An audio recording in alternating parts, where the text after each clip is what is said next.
Hair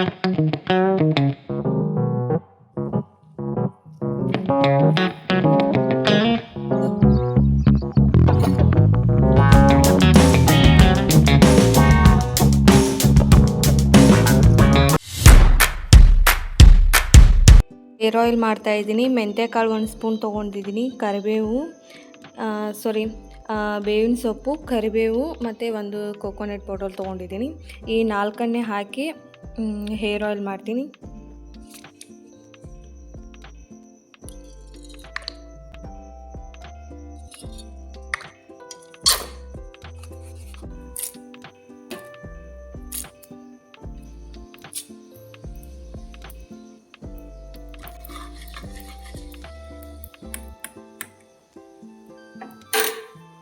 ಇದು ಒಂದು ಸ್ವಲ್ಪ ಕಾದು ಕಪ್ಪಾಗುತ್ತಲ್ಲ, ಸೊ ಆವಾಗ ಕರಿಬೇವು ಮತ್ತು ಬೇವಿನ ಸೊಪ್ಪನ್ನು ಹಾಕಬೇಕು. ಚೆನ್ನಾಗಿ ಹಾಕಿ ಒಂದು ಫುಲ್ ಎಲ್ಲ ಕಪ್ಪಾಗೋ ಥರ ಬೇಯಿಸ್ಕೋಬಾರ್ದು. ಒಂದು ಸ್ವಲ್ಪ ಮೀಡಿಯಮ್ ಒಂದು ಉರಿಯಲ್ಲಿರುವಾಗಲೇ ಬೇಯಿಸ್ಕೊಂಡು ತಗೋಬೇಕು.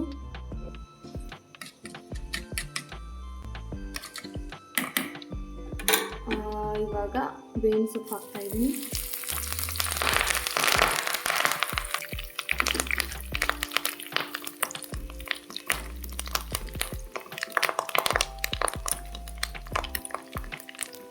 Hello, welcome to my YouTube channel. ಇವತ್ತು ಯಾವ ವಿಡಿಯೋ ಮಾಡ್ತಾ ಇದ್ದೀನಿ ಅಂದರೆ ಹೇರ್ ಆಯಿಲ್ದು ವಿಡಿಯೋ ಮಾಡ್ತಾಯಿದ್ದೀನಿ.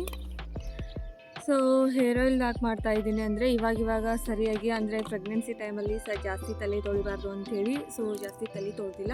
ಸೊ ಅದಕ್ಕಾಗಿ ಒಂದು ಸ್ವಲ್ಪ ಥಂಡಿ ಇತ್ತಲ್ಲ, ಸೊ ಥಂಡಿಗಷ್ಟು ಎಲ್ಲ ಸೇರಿಸಿ ತಲೆಯಲ್ಲಿ ಒಂದು ಸ್ವಲ್ಪ ಡ್ಯಾಂಡ್ರಫ್ ಆಗಿದೆ. ಸೊ ಅದಕ್ಕಾಗಿಯೇ ಅದಕ್ಕೆ ಒಂದು ಸ್ವಲ್ಪ ಬೇವಿನ ತಪ್ಪಲ ಮತ್ತು ಇದನ್ನು ಹಾಕಿ ಕರಿಬೇವು ಮೆಂತ್ಯ ಕಾಳು ಹಾಕಿ ಒಂದು ಸ್ವಲ್ಪ ಹೇರ್ ಆಯಿಲ್ ಮಾಡ್ಕೊಂಡಿದ್ದೀನಿ. ನಾ ಯಾವಾಗಲೂ ಇದು ಮಾಡ್ಕೊಳ್ತಾ ಇರ್ತೀನಿ. ಮೊದಲಾದ್ರೂ ನನಗೆ ಈ ಥರ ಬೇವಿನ ತಪ್ಪಲ ಅದು ಹಾಕ್ಕೊಂಡು ಮಾಡೋದ್ರಿಂದ ಜಾಸ್ತಿ ತಲೆಯಲ್ಲಿ ಇದಾಗಲ್ಲ, ಡ್ಯಾಂಡ್ರಫ್ ಅದು ಕಡಿಮೆ ಇರುತ್ತೆ. ಸೊ ಅದಕ್ಕಾಗಿಯೇ ಇವಾಗ ಜಾಸ್ತಿ ಹಾಕ್ಕೊಂಡಿಲ್ಲಲ್ಲ, ಸೊ ಅದಕ್ಕಾಗಿಯೇ ಇವಾಗ ಮಾಡ್ಬೇಕಂಥೇಳಿ ಈ ಥರ ಮಾಡ್ಕೊಂಡಿದ್ದೀನಿ ಆಯಿಲನ್ನು. ಜಾಸ್ತಿ ಯಾರ ತಲೆ ಡ್ಯಾಂಡ್ರಫ್ ಇರುತ್ತಲ್ಲ, ಸೊ ಅವರು ಬೇವಿನ ತಪ್ಪಲ ಹಾಕಿ ಈ ಥರ ಹಚ್ಕೊಳ್ಳೋದ್ರಿಂದ ಒಂದು ಸ್ವಲ್ಪ ತಲೆಯಲ್ಲಿರೋ ಡ್ಯಾಂಡ್ರಫ್ ಬೇಗನೆ ಕಡಿಮೆ ಆಗುತ್ತೆ.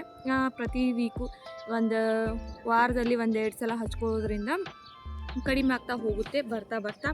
ಸೊ ನಾನು ಇದನ್ನ ಪ್ರತಿ ಸಲ ಆವಾಗ ಟ್ರೈ ಮಾಡ್ತಿದ್ದೆ. ಸೊ ಇವಾಗ ಪ್ರೆಗ್ನೆನ್ಸಿ ಟೈಮಲ್ಲಿ ಟ್ರೈ ಮಾಡೋಕ್ಕೂ ಹೋಗಿಲ್ಲ. ಸೊ ಅದಕ್ಕಾಗಿಯೇ ಒಂದು ಸ್ವಲ್ಪ ಡ್ಯಾಂಡ್ರಫ್ ಆಗಿಬಿಟ್ಟಿದೆ ತಲೆಯಲ್ಲಿ. ಸೊ ಇವಾಗ ಇನ್ನು ಕಂಟಿನ್ಯೂ ಆಗಿ ಹಚ್ಕೊಂಡು ಮಾಡ್ತೀನಿ. ಸೊ ನೋಡೋಣ ಇವಾಗಾದರೂ ಹೋಗುತ್ತೆ ಏನೋ ಅಂಥೇಳಿ. ನಿಮಗೆ ರಿಸಲ್ಟ್ ಸಿಕ್ಕರೆ ಖಂಡಿತ ಹೇಳ್ತೀನಿ. 1 ವೀಕಲ್ಲೇ ರಿಸಲ್ಟ್ ಸಿಕ್ಬಿಡುತ್ತೆ. ಸೊ ನಿಮ್ಗೆ ಅಷ್ಟರಲ್ಲಿ ಸಿಕ್ಕರೆ ಹೇಳಿಬಿಡ್ತೀನಿ ನಾನು ಯಾವ ಥರ ಇದು ಮಾಡ್ಬೇಕಂತೇಳಿ. ಇದು ಇನ್ನೂ ಒಂದು ಸ್ವಲ್ಪ ಉಗುರು ಬೆಚ್ಚಗೆ ಇದೆ ಎಣ್ಣೆ. ಸೊ ಅವಾಗ ತಲೆಗೆ ಹಚ್ಕೊಂಡು ಒಂದು ಸ್ವಲ್ಪ ಮಸಾಜ್ ಮಾಡಿಕೊಂಡ್ರೆ ಚೆನ್ನಾಗಿರುತ್ತೆ. ನಾ ಪ್ರತಿ ಸಲವೂ ಎಣ್ಣೆ ಇದೇ ಥರ ಮಾಡಿ ಹಚ್ಕೊಳ್ತೀನಿ. ಖಾಲಿ ಕೊಬ್ಬರಿ ಎಣ್ಣೆನ ಯಾವತ್ತೂ ಹಚ್ಕೊಳ್ಳೋದಿಲ್ಲ.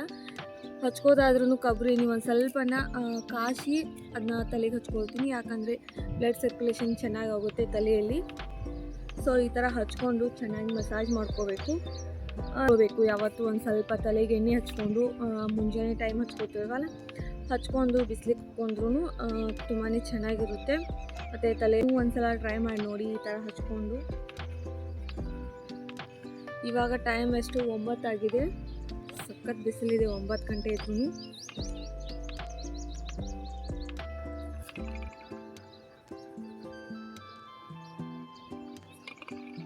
ನಾ ಇವಾಗ ಜಾಸ್ತಿ ತಲೆ ತೊಳಿತಾ ಇಲ್ಲ. ಮೊದಲಾದರೆ ವೀಕ್ಲಿ 1 ಸಲ ಅಥವಾ 2 ಸಲ ತೊಳಿತಿದ್ದೆ.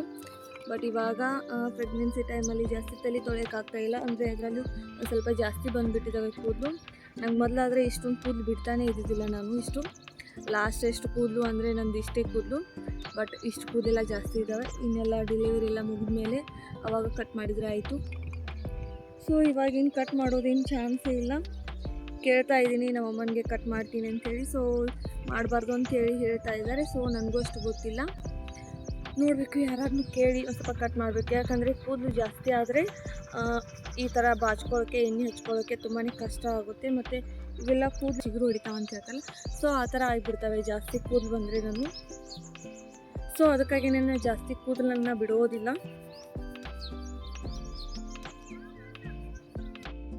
ಸೊ ನಾ ಮೊದಲಾದರೆ ಏನು ಮಾಡ್ತಿದ್ದೆ ಅಂದರೆ ತಲೆಗೆ ಎಣ್ಣೆ ಹಚ್ಕೊಂಡು ಒಂದು ನೈಟೆಲ್ಲ ಎಣ್ಣೆ ಹಚ್ಕೊಂಡು ಮಾರ್ನಿಂಗ್ ತಲೆ ತೊಳ್ಕೊತಿದ್ದೆ. ಸೊ ಇವಾಗ 1 ಗಂಟೆ ಅಷ್ಟೇ ಬಿಡ್ತಾ ಇದ್ದೀನಿ, ಯಾಕಂದರೆ ಅದು ಸ್ಕಿನ್ ಮೇಲೆ ಇವು ಪಿಂಪಲ್ಸ್ ಆಗೋದು ಇದಾಗೋದು ಜಾಸ್ತಿ ಆಗ್ತಾಯಿತ್ತು. ಸೊ ಈಗೆಲ್ಲ ಬಿಡ್ತೀವಲ್ಲ, ಅದು ದಿಂಬು ಕಟ್ಕೊಂಡು ಎಲ್ಲ ಪಿಂಪಲ್ಸ್ ಎಲ್ಲ ಜಾಸ್ತಿ ಆಗುತ್ತೆ.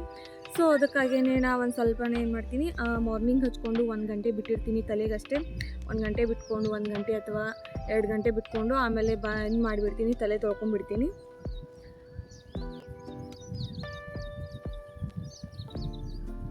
ಈ ಥರ ಮಸಾಜ್ ಮಾಡ್ಕೋಬೇಕು, ಅಂದರೆ ಉಗುರ್ಲೆ ಮಾಡ್ಕೋಬಾರ್ದು. ಆ್ಯಕ್ಚುಲಿ ಈ ಬಟ್ ಇರ್ತಾವಲ್ಲ, ಸೊ ಇದ್ರ ಬಟ್ಲೆ ಈ ಥರ ಮಸಾಜ್ ಮಾಡ್ಕೋಬೇಕು ಚೆನ್ನಾಗಿ.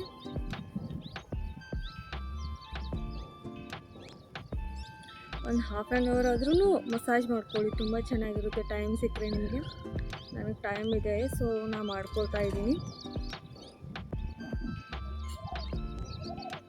ಮಾಡಿದರೆ ಎಲ್ಲ ಜಾಸ್ತಿ ಕೂದಲು ಬಂದುಬಿಡ್ತವೆ. ಸೊ ಎಣ್ಣೆ ಹಚ್ಕೊಂಡು ಜಾಸ್ತಿ ಕೂಮ್ ಮಾಡೋಕ್ಕೆ ಹೋಗಬೇಡಿ. ಆಮೇಲೆ ಎಣ್ಣೆ ಹಚ್ಕೊಂಡ್ಮೇಲೆ ಏನು ಮಾಡಬೇಕಂದ್ರೆ ಚೆನ್ನಾಗಿ ಮಸಾಜ್ ಮಾಡಿಕೊಂಡು ಒಂದು ಸ್ವಲ್ಪ ಕೂದಲ ಕಟ್ಕೊಂಡ್ಬಿಡ್ಬೇಕು. ಆಮೇಲೆ ತಲೆಯೆಲ್ಲ ತೊಳ್ಕೊಂಡ್ಮೇಲೆ 1 ಗಂಟೆ ಬಿಟ್ಕೊಂಡು, ಹಸಿ ಕೂದಿದ್ದಾಗೂ ಒಬ್ಬೊಬ್ಬರು ತಲೆ ಹಿಗ್ತಾರೆ. ಸೊ ಆ ಥರ ಎಲ್ಲ ತಪ್ಪು ಮಾಡಬಾರ್ದು. ಆಮೇಲೆ ಎಲ್ಲ ಚೆನ್ನಾಗಿ ಕೂದಲೆಲ್ಲ ಡ್ರೈ ಆದಮೇಲೆ ಇದು ಮಾಡಿಕೊಂಡ್ರೆ ಚೆನ್ನಾಗಿರುತ್ತೆ. ಸೊ ಈ ಥರ ಮಾಡ್ಕೊಳ್ಳಿ. ಮತ್ತು ಕೂಮನ್ನು ಯಾವತ್ತೂ ಇಷ್ಟೊಂದು ಅಗಲಗಲಿರುವಂತಹ ಕೂಮನ್ನು ಯೂಸ್ ಮಾಡಿ, ಯಾಕಂದರೆ ಸಣ್ಣ ಕೂಮಲೆ ಜಾಸ್ತಿ ಹೇರ್ ಫಾಲ್ ಆಗುತ್ತೆ ಮತ್ತು ಅದು ರೂಟ್ಗೂ ಹೋಗಿ ತಲುಪಲ್ಲ. ಸೊ ಅದಕ್ಕಾಗಿ ಇಷ್ಟು ದಪ್ಪ ಅಂತದ ಕೂಮ್ ಯೂಸ್ ಮಾಡಿದರೆ ಇದಾಗುತ್ತೆ, ಏನದು ಬ್ಲಡ್ ಸರ್ಕ್ಯುಲೇಷನ್ ತುಂಬಾ ಚೆನ್ನಾಗಾಗುತ್ತೆ. ಮತ್ತು ಇದು ಫುಲ್ ರೂಟ್ಗೆಲ್ಲ ಹೋಗಿ ಅಪ್ಲೈ ಆಗುತ್ತಲ್ಲ, ಹೇರ್ ಸರ್ಕ್ಯುಲೇಷನ್ ಚೆನ್ನಾಗಾಗುತ್ತೆ. ಸೊ ನೀವು ಒಂದ್ಸರಿ ಟ್ರೈ ಮಾಡಿ ನೋಡಿ, ಇಷ್ಟು ದೊಡ್ಡ ಕೂಮ್ ತೊಗೊಂಡು. ಮತ್ತು ಕೂದಲು ಜಿಡ್ಡ ಬಿಡಿಸ್ಕೋಬೇಕು, ತೊಡ್ಕ ಬಿಡಿಸ್ಕೋಬೇಕಂದ್ರೆ ಇಷ್ಟು ದೊಡ್ಡ ದಪ್ಪ ಹಣಗಿಲೇ ಜಿಡ್ಡ ಬಿಡಿಸ್ಕೊಳ್ಳಿ, ಚೆನ್ನಾಗಿರುತ್ತೆ. ನಾನು ಎಲ್ಲದಕ್ಕೂ ಇದನ್ನೇ ಯೂಸ್ ಮಾಡ್ತೀನಿ. ಕೂದಲ ಜಿಡ್ಡು ಬಿಡಿಸೋಕ್ಕೂ ಇದನ್ನೇ ಯೂಸ್ ಮಾಡ್ತೀನಿ, ಮತ್ತು ಡೈಲಿ ಯೂಸ್ಗೂ ಇದೇ ಯೂಸ್ ಮಾಡ್ತೀನಿ ಕೂಮನ್ನು. ನಂಗೆ ಅಡ್ಜಸ್ಟ್ ಆಗಿಬಿಟ್ಟಿದೆ. ಸೊ ಇದೇ ಥರ ಕೂಮನ್ನು ಯೂಸ್ ಮಾಡಿ. ಜಾಸ್ತಿ ಜನ ಏನು ಮಾಡ್ತಾರೆ ಅಂದರೆ ಎಣ್ಣೆ ಹಚ್ಕೊಂಡು ಚೆನ್ನಾಗಿ ತಲೆಯನ್ನು ಬಾಚ್ಕೊಂಡ್ಬಿಡ್ತಾರೆ. ಸೊ ಆ ಥರ ಎಲ್ಲ ಮಾಡೋಕ್ಕೆ ಹೋಗಬೇಡಿ. ಸೊ ನಾನು ಇದರಲ್ಲಿರುವಂಥ ಸೊಪ್ಪನ್ನು ಏನೂ ತೆಗಿಯೋಕ್ಕೆ ಹೋಗಿಲ್ಲ, ಹಾಗೆ ಇಟ್ಬಿಟ್ಟಿದ್ದೀನಿ. ತಲೆಯಲ್ಲಿ ಡ್ಯಾಂಡ್ರಫ್ ಆಗಿದೆಲ್ಲ, ಸೊ ಈ ಬೇವಿನ ತೆಪ್ಪಲ ಹಚ್ಕೊಂಡು ಈ ಥರ ಮಸಾಜ್ ಮಾಡ್ಕೋದ್ರಿಂದ ತಲೆಯೆಲ್ಲ ಇದಾಗ್ತಾಯಿದೆ. ಯಾಕಂದರೆ ಡ್ಯಾಂಡ್ರಫ್ ಇರೋದ್ರಿಂದ ತಲೆಯನ್ನು ಚೆನ್ನಾಗಿ ಕೆರ್ಕೊಂಡಿದ್ದೆ. ಸೊ ತಲೆಯಲ್ಲಿ ಗಾಯ ಆಗಿತ್ತೇನೋ, ಬಟ್ ಈ ಬೇವಿನ ತಪ್ಪಲ ಎಲ್ಲ ಹಚ್ಕೊಳ್ಳೋಣ ಒಂಥರ ಚಿಟಿ ಅಂತೇಳಿ ಉರಿತಾ ಇದೆ. ಸೊ ಅಂದರೆ ತಲೆಗೆ ಹೋಗಿ ಹಟ್ಕೊಂಡಿದೆ ಅಂತೇಳಿ ಅರ್ಥ. ಕೊಬ್ಬರಿ ಎಣ್ಣೆಲ್ಲ ಜಾಸ್ತಿ ಈ ಏರಿಯಾದಲ್ಲಿ ಡ್ಯಾಂಡ್ರಫ್ ಜಾಸ್ತಿ ಆಗೋದು ಎಲ್ಲರಿಗೂ. ಇಷ್ಟು ಏರಿಯಾದಲ್ಲೇ ಜಾಸ್ತಿ ಆಗುತ್ತೆ ಡ್ಯಾಂಡ್ರಫು. ಸೊ ಇಲ್ಲೇ ಜಾಸ್ತಿ ಒಂದು ಸ್ವಲ್ಪ ಎಣ್ಣೆ ಹಚ್ಕೊಂಡು ಮಸಾಜ್ ಮಾಡ್ಕೊಳ್ಳಿ, ಹೋಗುತ್ತೆ. ಅದೇನು ಡ್ಯಾಂಡ್ರಫ್ ಏನು ಹೋಗಲ್ಲ ಅಂತಲ್ಲ. ಸೊ ಕಂಟಿನ್ಯೂ ಆಗಿ ನಾವು ಒಂದೇ ಥರ ಎಣ್ಣೆಯನ್ನು ಯೂಸ್ ಮಾಡೋದಾಗಲಿ, ಹೇರನ್ನು ಚೆನ್ನಾಗಿ ಇಟ್ಕೋದಾಗಲಿ ಸೊ ಬೇಗನೆ ಹೋಗುತ್ತೆ. ಸೊ ಎಣ್ಣೆ ಹಚ್ಕೊಂಡು ಈ ಥರ ಕಟ್ಕೊಂಬಿಡಿ 1 ಗಂಟೆ ತನಕ. ಮತ್ತು ತಲೆ ಸ್ನಾನ ಮಾಡಿಕೊಂಡು ಆಮೇಲೆ ತೋರಿಸ್ತೀನಿ ಯಾವ ಥರ ಹೇರ್ಸ್ ಆಗಿದ್ದಾವೆ ಅಂಥೇಳಿ. ಒಂದು ಕೊಕೊನಟ್ ವಾಟ್ರ್ ಕುಡಿತಾ ಇದ್ದೀನಿ. ಆದಷ್ಟು ತಲೆ ತೊಳ್ಕೊಂಡಿರೋ ತಕ್ಷಣವೇ ತಲೆ ಹಿಕ್ಕೋಬಾರ್ದು. ಒಬ್ಬೊಬ್ಬರು ಬಾತ್ರೂಮ್ದಲ್ಲೇ ತಲೆ ಬಾಚ್ಕೋದು ಈ ಥರ ಮಾಡ್ತಾರೆ. ಬಟ್ ತಲೆಯಲ್ಲಿ ನೀರಿರುವಾಗಲೇ ತಲೆ ಯಾವತ್ತೂ ಬಾಚಬಾರ್ದು. ಇನ್ನು ತಲೆ ಒದ್ದೆ ಇರುತ್ತಲ್ಲ, ಸೊ ಆ ಥರ ಬಾಚೋದ್ರಿಂದ ರೂಟಿಂದನೇ ಹೇರ್ ಫಾಲ್ ಆಗುತ್ತೆ. ಸೊ ಎಲ್ಲ ಕೂದಲೆಲ್ಲ ಕಿತ್ಕೊಂಡು ಬರ್ತವೆ. ಸೊ ಆ ಥರ ಮಾಡಬಾರ್ದು. ಚೆನ್ನಾಗಿ ಬಿಸಿಲಿಗೆ ಸ್ವಲ್ಪ ಆರಿಸ್ಕೊಂಡು ಆಮೇಲೆ ಒಂದು ಸಾಯಂಕಾಲ ಅದು ಆದಮೇಲೆ ಒಂದು ಸ್ವಲ್ಪ ನಿಮ್ಗೆ ಯಾವಾಗ ಅನುಕೂಲ ಆಗುತ್ತೆ, ಸೊ ಆವಾಗ ಕೂದಲೆಲ್ಲ ಚೆನ್ನಾಗಿ ಆರಿದ್ದಾವೆ ಅಂತಂದರೆ ಸೊ ಆವಾಗ ಒಂದು ಸ್ವಲ್ಪ ತಲೆ ಬಾಚ್ಕೊಳ್ಬೇಕು. ಸೊ ಅದಿಲ್ಲದೇ ಇನ್ನೂ ಹಸಿವಿರ್ತಾವಲ್ಲ, ಸೊ ಕೂದಲೆಲ್ಲ ಇನ್ನೂ ನೀರಿರ್ತವೆ ತಲೆಯಲ್ಲಿ. ಸೊ ಹಾಗೆ ಎಲ್ಲರೂ ತಲೆ ಬಾಚ್ಕೋತಾರೆ. ಆ ಥರ ಮಾಡಬಾರ್ದು. ಅದರಿಂದ ಮಾಡೋದ್ರಿಂದನೂ ಡ್ಯಾಂಡ್ರಫ್ ಎದ್ದು ಬರುತ್ತೆ. ಸೊ ಆ ಥರ ಎಲ್ಲ ಮಾಡೋದ್ರಿಂದ ಕೂದಲೆಲ್ಲ ಚೆನ್ನಾಗಿರ್ತವೆ. ಸೊ ಸಾಫ್ಟಾಗಿ ಸ್ಮೂತಾಗಿ ಇರಬೇಕಂದ್ರೆ ಸೊ ಚೆನ್ನಾಗಿ ಕೂದಲೆಲ್ಲ ಡ್ರೈ ಆದಮೇಲೆ ತಲೆ ಬಾಚ್ಕೋಬೇಕು. ಇದು ಬಂದುಬಿಟ್ಟು ನಂದು ವೀಕ್ಲಿ ಹೇರ್ ಕೇರ್ ರೂಟೀನ್ ಆಗಿರುತ್ತೆ. ಸೊ ಇನ್ನೂ ಯಾವುದಾದ್ರು ಥರ ಎಣ್ಣೆ ಟ್ರೈ ಮಾಡಿದರೆ ನಿಮಗೆ ಖಂಡಿತವಾಗಿ ತಿಳಿಸ್ತೀನಿ. ಸೊ ಈವ್ನಿಂಗ್ ಆಗಿತ್ತಲ್ಲ, ಸನ್ಸೆಟ್ ಆಗ್ತಾಯಿತ್ತು. ಸೊ ಹಾಗೆ ಒಂದು ಸ್ವಲ್ಪ ಅದೇ ಕುತ್ಕೊಂಡು ರೆಕಾರ್ಡ್ ಮಾಡ್ಕೊಂಡ್ರೆ ಎಷ್ಟು ಚೆಂದ ಇತ್ತು ಗೊತ್ತಾ. ಡೈಲಿ ಸನ್ಸೆಟ್ ನೋಡೋದೇ ಖುಷಿ. ನನಗೆ ಸನ್ಸೆಟ್ ಅಂದರೆ ತುಂಬಾ ಇಷ್ಟ. ಸೊ ಅದನ್ನು ನೋಡ್ತಾ ವಾಕಿಂಗ್ ಮಾಡ್ತಾ ಕೂದಲು ತಲೆ ಬಾಚ್ತಾ ಅಲ್ಲೇ ವಾಕ್ ಮಾಡ್ತಾ ಇದ್ದೆ ಈವ್ನಿಂಗ್ ಟೈಮಲ್ಲಿ ಮೇಲ್ಗಡೆ.